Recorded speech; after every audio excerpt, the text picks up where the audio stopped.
চলে এসেছি next part নিয়ে। তো আইসক্রিম খেয়ে একটু রেস্ট নিয়ে তারপরে ফল খেলাম। আর সেখানে ময়দান দেখছিল, ওটা আমার আগেই দেখা হয়ে গিয়েছিল।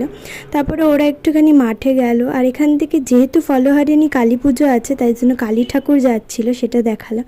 ধরুন ওদেরকেও একটু দেখিয়ে দিলাম, মাঠে বসে গল্প করছিল। তারপর কিছুক্ষণ পর দিদি কেক নিয়ে এলো, আর সবাই ধীরে ধীরে এলো, কেক কাটিং হলো।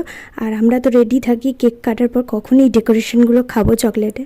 দিন কেক, পায়েস, কোল্ড ড্রিঙ্কস খেলাম। আর 3 মূর্তি দেখতেই পাচ্ছ আমাদের। যাই হোক, তারপরে অনেক রাতে দাদা আর বাবা এলো।